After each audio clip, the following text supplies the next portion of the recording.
नमस्कार दोस्तों। OCN network में आपका स्वागत। वैसे तो जब से नरेंद्र मोदी प्रधानमंत्री बने हैं और कांग्रेस सत्ता से बाहर गई है, 2014 से ही वो बहुत असहज है। उसकी पीड़ा का कोई पार नहीं है। उसका आप अंदाजा भी नहीं लगा सकते कि जिस नरेंद्र मोदी को कांग्रेस मौत का सौदागर बताती रही, सोनिया गांधी बताकर के आई थी 2007 में, वो उसके 7 साल बाद देश का प्रधानमंत्री बन गया और इनकी रुखसती तय कर दी। बहुत सारी ऐसी घटनाएं अब तक हो चुकी हैं 2014 से लेकर के 2022-23 तक, जिन्होंने कांग्रेस को बड़ा कष्ट दिया है, बड़ी पीड़ा दी है। भीतर से वो किस तरीके से इन चीज़ों को सहन कर रहे हैं, अब तो असहनीय होती जा रही हैं चीज़ें। और विशेषकर जब से नई पार्लियामेंट बनी है, जब से सेंट्रल विस्टा बने हैं, 50 से अधिक मंत्रालयों की बिल्डिंग्स वगैरह बन रही हैं, पूरे देश में ही इंफ्रास्ट्रक्चर बहुत मजबूत हो रहा है। दुनिया में जिस तरीके से प्रतिष्ठा बढ़ रही है, जिस तरीके से भारत का सम्मान बढ़ रहा है, प्रधानमंत्री नरेंद्र मोदी का भी बढ़ रहा है, वो तो इनकी सहन शक्ति अब जवाब देने लगी है, ये सब देख करके। लेकिन पिछला 1 सप्ताह जिस तरह का बीता है, इसने तो कांग्रेस के और कुछ दूसरे दलों के एक तरीके से प्राण ही निकाल दिए हैं। पिछले 8-10 दिन से अगर आप अच्छे तरीके से ऑब्जर्व करें चीज़ों को, मीडिया में कोई अगर एक व्यक्ति या उस व्यक्ति के श्रेय लेने के बाद जो यहाँ पर G20 सम्मेलन हुआ है, वही अगर छाया रहा है, तो आप अंदाज़ा नहीं लगा सकते इनकी पीड़ा का। 9 और 10 सितंबर को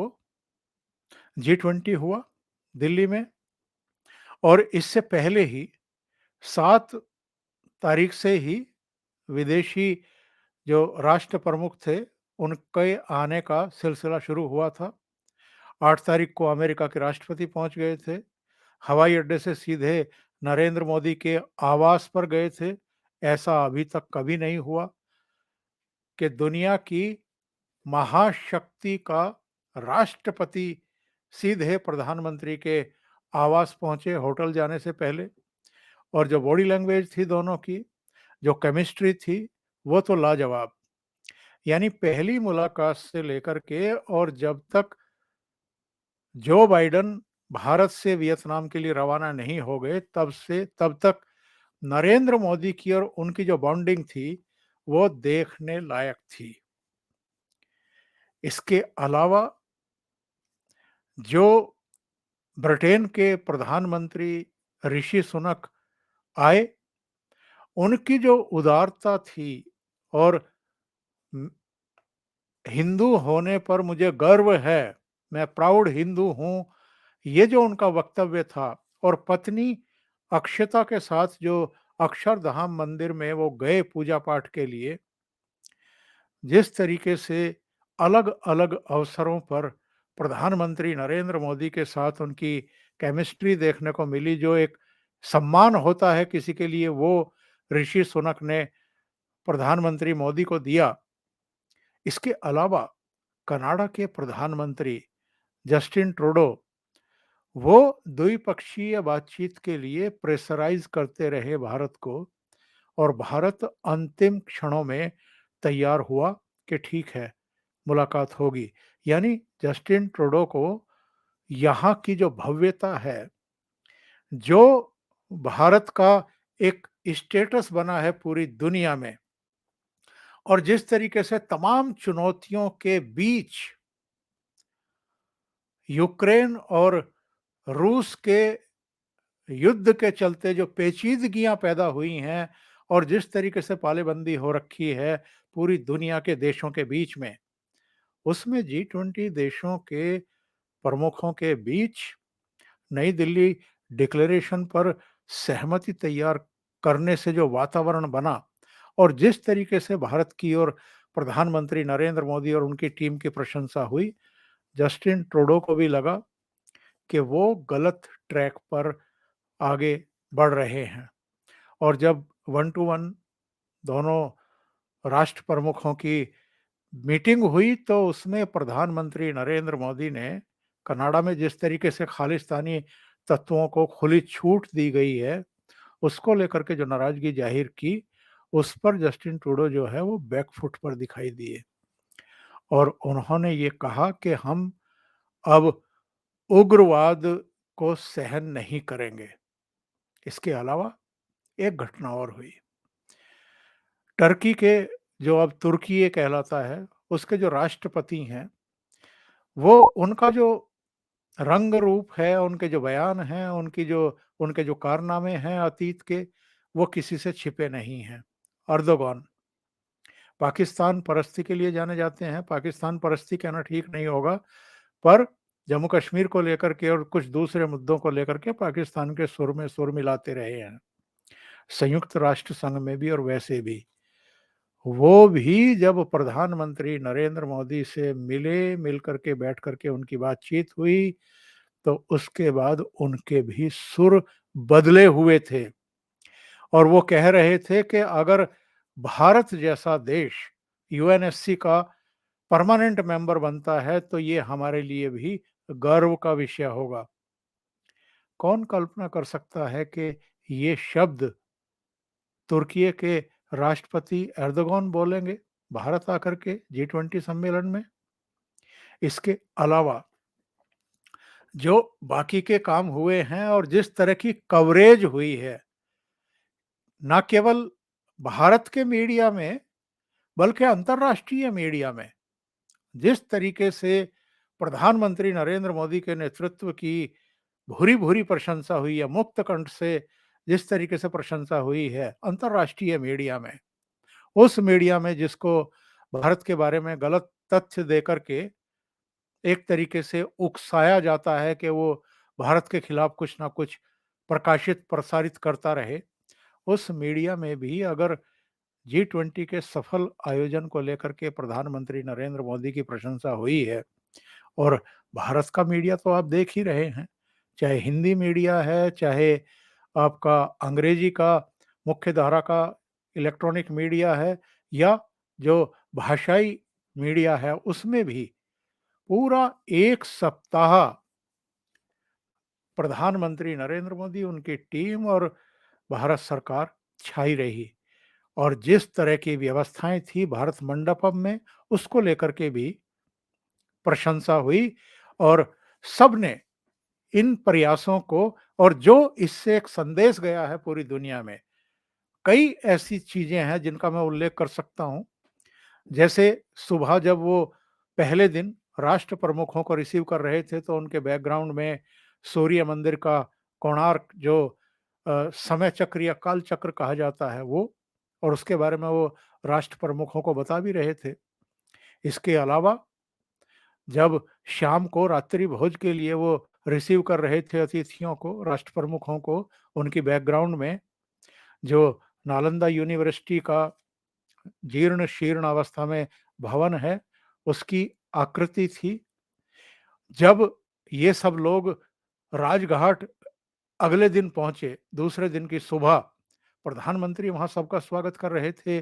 खादी का शॉल या पटका या दुपट्टा जो भी कह लीजिए, वो उनके गले में डाल कर के। तो मेरा कहने का आशय ये है कि जो भारत की मूल संस्कृति है,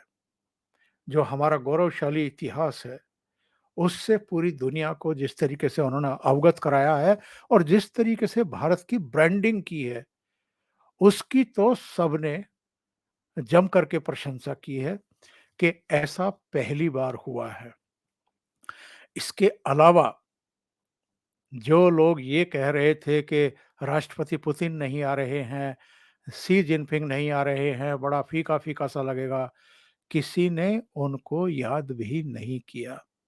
उनकी कमी तक महसूस नहीं हुई। प्रधानमंत्री नरेंद्र मोदी ने जो दूसरे राष्ट्राध्यक्ष आए थे, उनका जिस तरीके से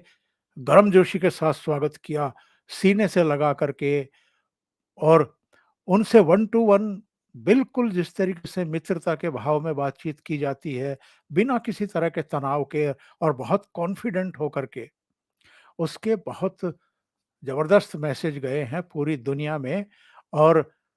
भारत कितना कॉन्फिडेंट है, ये दुनिया के देशों को पता लगा। इसके अलावा जो भारत पश्चिम एशिया और यूरोप तक जो एक आर्थिक कॉरिडोर, जो बहुराष्ट्रीय रेल मार्ग और शिपिंग रूट्स जो तय हुआ है, जिसमें आपके खाड़ी के देश भी शामिल हैं, जिसमें यूरोप के देश भी शामिल हैं, भारत भी शामिल है, अमेरिका भी शामिल है, वो मास्टर स्ट्रोक माना जा रहा है। यानी ये बहुत बड़ी कामयाबी प्रधानमंत्री नरेंद्र मोदी की मानी जा रही है, और लोगों का तो ये कहना है कि साहब, ये जो चीन का बीआरआई था, ये उसका जवाब है, और जवाब नहीं है, बहुत बड़ा और कड़ा जवाब है। इसमें अमेरिका भी है, सऊदी अरब भी है, यूरोपीय संघ भी है, संयुक्त अरब अमीरात भी है, भारत भी है। ये एक मास्टर स्ट्रोक माना जा रहा है, और संभवतः इसी के बाद जो चीन का मीडिया है, ग्लोबल टाइम्स है, उसमें ये पछतावा देखने को मिला कि देखिए साहब, शी जिनपिंग की गैर मौजूदगी में भारत अपने हित साधने में कामयाब हो गया, और भारत अपना एजेंडा चलाने और मनवाने में भी कामयाब हो गया। वर्ल्ड इकोनॉमिक फोरम, यानी विश्व आर्थिक मंच के जो अध्यक्ष हैं, बोर्गे ब्रेंडे, वो तो बयान दे गए भारत में। उन्होंने कहा कि बहुत जल्दी भारत 10 ट्रिलियन डॉलर की अर्थव्यवस्था बनने जा रहा है। आप अंदाजा लगाइए कि जब चारों तरफ इस तरह की प्रशंसा हो रही है और वाहवाह हो रही है, और 2/3 आबादी और 2/3 अर्थव्यवस्थाओं वाले देश जब प्रधानमंत्री की अगुवाई में राजघाट जाकर के महात्मा गांधी को श्रद्धांजलि अर्पित कर रहे हैं, और जो एजेंडा तय किया, जो डिक्लेरेशन तय किया, उस पर सबने सहमति व्यक्त की, और जिस तरीके से मीडिया में ये सारी चीजें आई, इसको लेकर के जो आग लगी हुई है, जो बदहवासी की हालत है, जो अपच की स्थिति हो गई है, वो 11 सितंबर की शाम को अलग-अलग टेलीविज़न चैनलों पर जो डिस्कशन हो रहे थे, उसमें कांग्रेस प्रवक्ताओं की बातचीत से, उनके बयानों से, और जिस तरीके से वो एंकर्स पर ये आरोप लगा रहे थे कि आप बीजेपी के प्रवक्ता की तरह बात कर रहे हैं, उसकी तरह, उनकी तरह सवाल पूछ रहे हैं, उससे आपको अंदाजा हो जाता है कि ये जो पीड़ा है कांग्रेस की, जो मोदी ने दी है, जो मीडिया ने दी है, वो किस तरीके से अब इनके लिए असहनीय हो गई है। और ये इसलिए भी कुछ ज़्यादा ही असहनीय हो गई है कि अब 5 राज्यों के चुनाव तो बिल्कुल 3 महीने की दूरी पर हैं, और लोकसभा के चुनाव भी मात्र 6 महीने की दूरी पर रह गए हैं। ऐसे में जो पूरे देश में एक वातावरण बना है, मैं तो वीडियो देख रहा था, आम लोगों से बातचीत हो रही थी, तो आम लोग जिस तरीके से कह रहे हैं कि भाई, ऐसा प्रधानमंत्री नहीं देखा हमने, जिसने पूरी दुनिया में भारत का मान सम्मान बढ़ा दिया और नाम पहुंचा दिया दुनिया के हर कोने में। और ये चीज है जो इनसे सहन नहीं हो रही है। अभी के लिए इतना ही। बहुत बहुत धन्यवाद। अगर आपको ये चैनल और इसके कंटेंट पसंद आ रहे हैं, तो लाइक करें, कमेंट करें, वीडियो को शेयर भी करें। अभी तक अगर आपने ये चैनल सब्सक्राइब नहीं किया है, तो सब्सक्राइब कर लें, और साथ में लगे बेल आइकॉन को दबाना ना भूलें, ताकि आगे आने वाले वीडियो और उनके नोटिफिकेशन आप तक पहुंचते रहें। बहुत बहुत धन्यवाद। नमस्कार।